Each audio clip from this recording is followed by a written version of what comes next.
Facebook. See if anybody's going to join. So we are on week 2, day 1, and we're just going to have a quick discussion about the patterns that we're going to be doing this week. It is going to be a shorter video today, just simply because I am knackered. I have been doing housework since school drop off and then playing football in the park, socially distant football, because all the kids decided that that's what they wanted to do today. So this week we're going to have a look at 2 patterns. I haven't forgotten to do the panel undies gaff add-on. I will be doing that as a standalone video. I have just been in the middle of a couple of pattern tests and some strike-offs, so I am in the middle of doing all sorts. So this week we're going to have a look at the boxer briefs, and we'll have a look at the lucky booty undies as well. So just going to have a quick look through, obviously, the patterns. Feel free to pop up, say hi, ask me any questions you want, and obviously we will go through them. So the first one I've got up on my phone to have a look at, because I can't hold my laptop screen up anymore, is the boxer briefs. So for this, measurements are obviously all in inches as normal, and there are 2 measurements that we'll be looking at getting, and that is waist and hip measurements. Now all of the sizes of the boxer briefs from double XS up to 4X take less than a yard, so you'll get plenty out of them. What we'll be looking at for fabrics for the boxer briefs will be any knit fabric with 50% stretch, so things like your cotton lycras, bamboo lycras, double brush polys, scubas, viscose jerseys. You can use French terry as long as obviously it has got the 50% stretch and you want it to be 4-way stretch. You also want to make sure that it's got a good recovery as well, because otherwise you're going to end up with baggy boxers. So for the boxers there is 2 styles that we can do. So just zoom in for you on the pattern.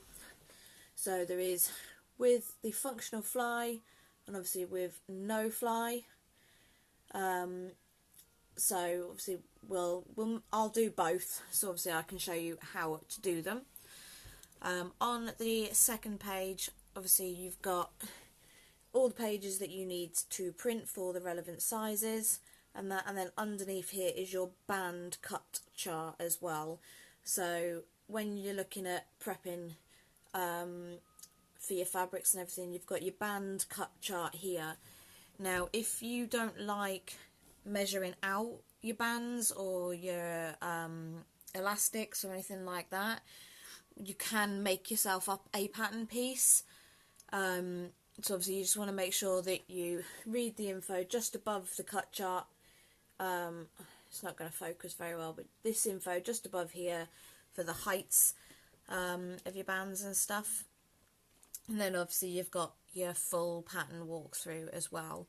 Now if you've never done like functional fly openings and stuff, they can be a bit tricky, but obviously I will make sure that I'm talking you through what you're wanting to know on those ones.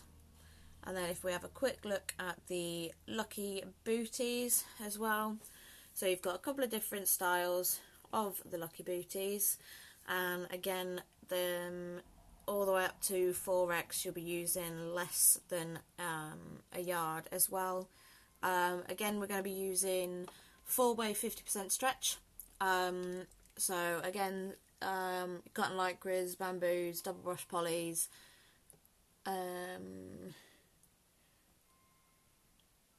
and the other ones that I said. And again, making sure that they've got a good recovery as well. Underneath, oops, so on the second page here, you've got your cut charts. Again, read the info just above it to make sure that you've got the right heights of the bands and stuff. With the Lucky Booties, there's a couple of different waist options. So we've got a maternity waist option, a hipster waist option, a mid-rise and a high-rise. And you can choose to add bands onto the legs as well.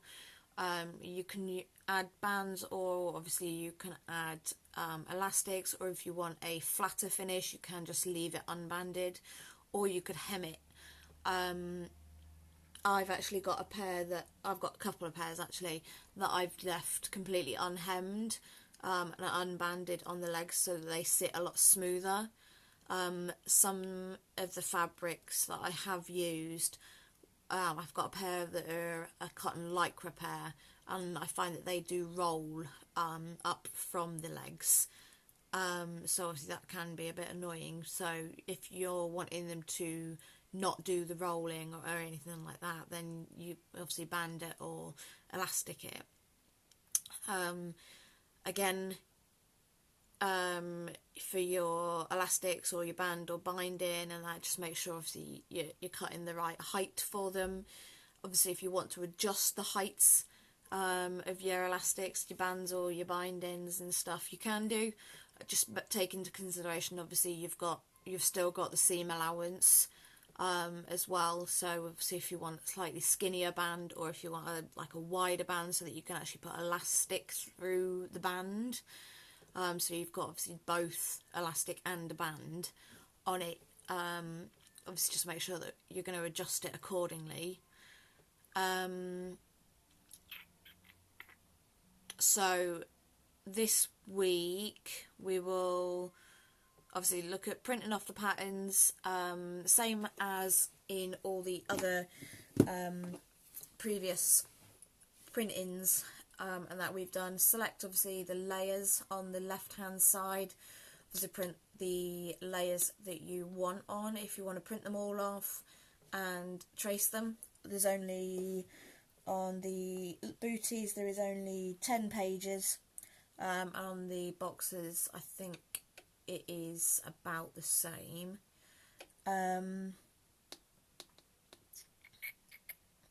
Fabrics, elastics.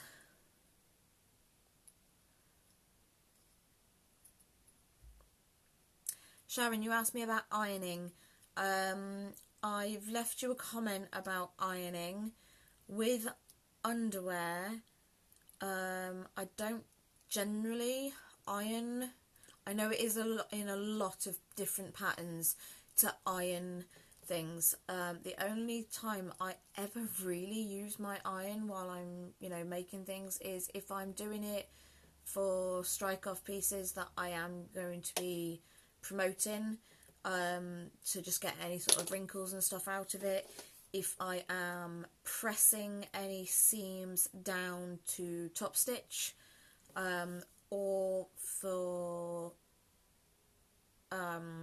bands, you can do it as well. So you can fold it in half and iron the actual band before sewing it, and it will give you a nice crisper line.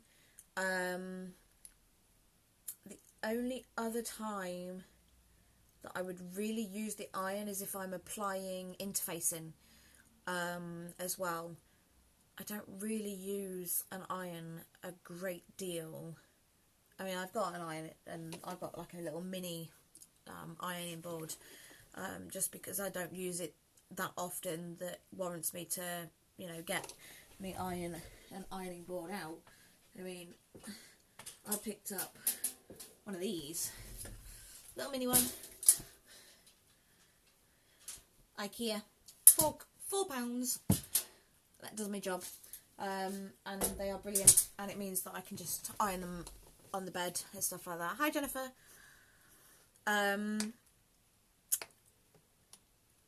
But yeah, I mean, in terms of ironing, I don't really do a lot. I ironed the Sew Over It Alls that I made the other day with my strawberry cake fabric that you might have seen on the group, where I used a big kids panel for one of the legs. I ironed that because obviously I had to apply interfacing in the straps, into the bibs and into the waistbands, but I also ironed the waistbands because they were like at the bottom edge of a cut of fabric, so they'd gone a bit rolly, so obviously I ironed them for that. But other than that, I don't really do a lot of ironing. Let's see if there's anybody else has added any questions for me to answer.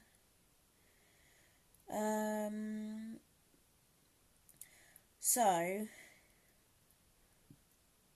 let me know, obviously, when you've seen the video and that, which you want to start with, whether you want to start with Lucky Booties and then do boxer briefs.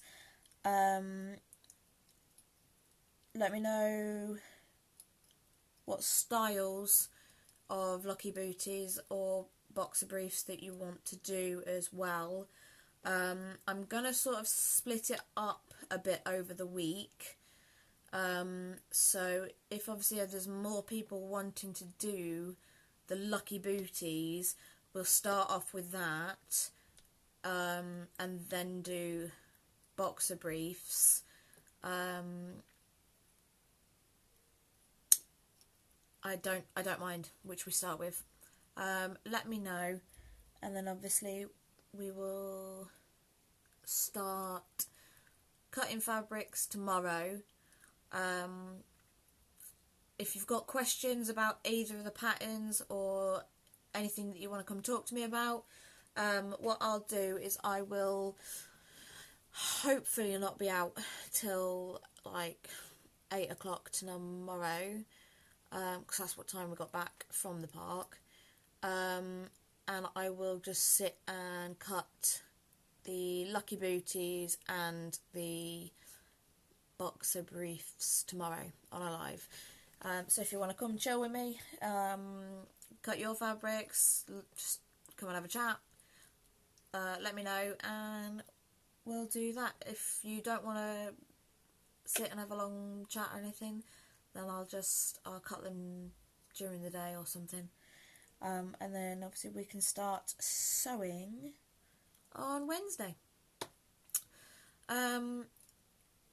Got any comments, anything you want to add, any questions you want to ask, leave me a message, comment, message, whatever, and we can have a chat about questions and stuff. I know I've had quite a few people asking where they can buy panty panels from, following on from the panel undies. D-stash groups are generally the easiest place to find them.